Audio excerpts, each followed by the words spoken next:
Thanks for watching this video. It's my chance to tell you what a visual legacy is.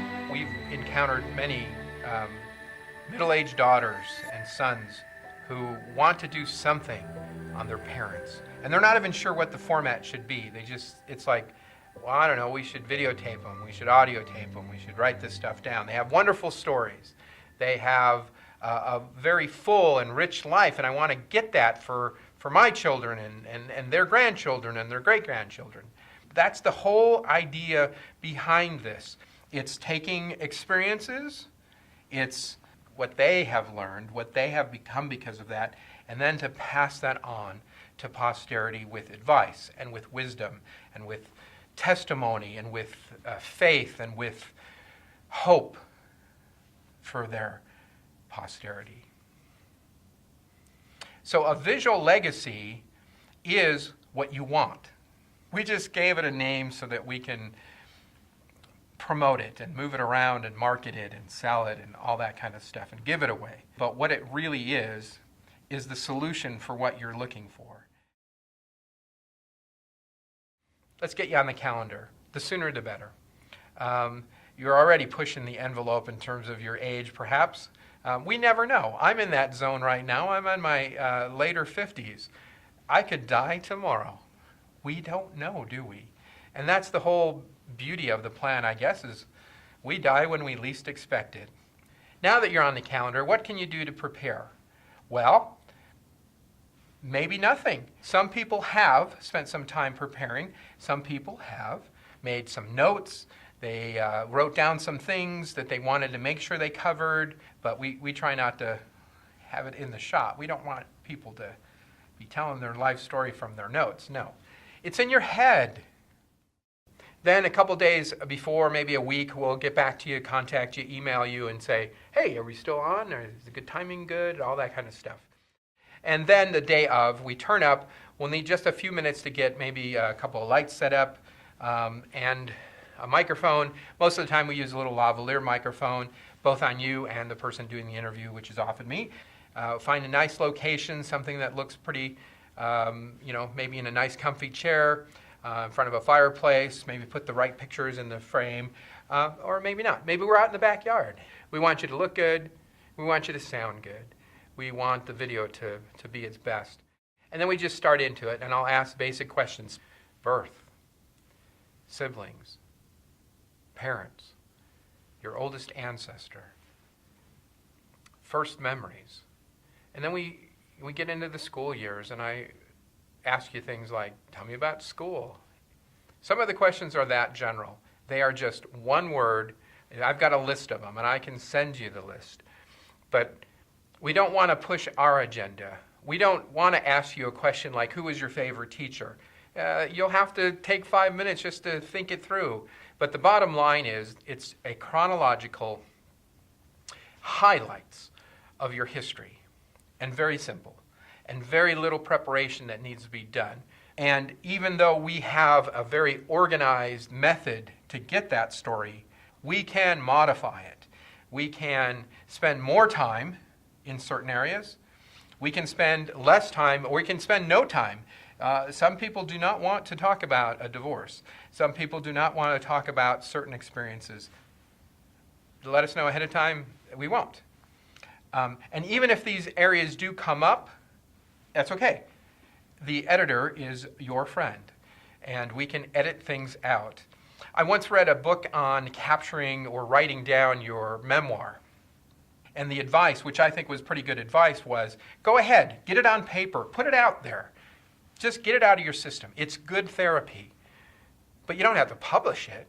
You don't have to send copies out to the world or your family. No. Yes, there may be landmines in our individual stories out there, but we can work around that. We can tiptoe around it. We can edit them out. Every once in a while, somebody will mention something like, well, 2 out of 3 of my children are not so bad. And we always like to edit that one out because people change. Circumstances change. And we don't want to put in concrete something that might offend. We'll recognize some of that, and then you can help us to recognize things that we may not realize. If you have family members, they're welcome to sit in the room as well, and they can contribute as we go along. If your daughter says, hey, ask mom about whatever. And it's like, well, you just did. So we'll go in that direction. And we can edit them out if we need to, or just leave them asking the questions in. Not a problem. When I'm interviewing you, I kind of play the role of your posterity. See, in years to come, you may have passed away and your posterity will have no clue who you are. Pretty much like I have no clue who you are. And when you tell me a story and I find that, I need more details, I want to know more. In fact, one of the most common questions that I like to ask is why? Why did you choose that profession? Why did you go into that? What was going through your mind when you made those decisions? That's very crucial for your posterity to understand who you really are, is to understand the motivations, to understand the whys and the wherefores. When we made up Visualegacy, we wanted to help people with this need. And the formula is based upon three things that I believe we take with us when we leave this life. Our experiences, all those things that we go through, our personalities. What did we become because of those experiences? And then the relationships. Who did we love? What was our relationship to our family members, our spouse, our children, our God, our fellow man? Those are the things that have enduring value, because those are the things that we take with us when we die. And occasionally we have run into individuals who have such a full life, it's almost impossible. No way, no how can you get through those lives in an hour. So sometimes we do have to move through this to get to that best part, which is the end, your wisdom. You need to leave your posterity with some advice. I think you'd agree with that. That's what they really want. The stories may find their way through paper means, a journal, a memoir. But to hear the wisdom that comes from those experiences, that's a harder thing to write down on paper. It's also doesn't come with the same force unless it's seen and heard and said in your words and in your personality. And that's the very best part. If I could, I would spend almost all my time in that area of the interview. And we can, I suppose. We can forget all the chronological stuff, but by the time we get through that, it builds, I think. It gives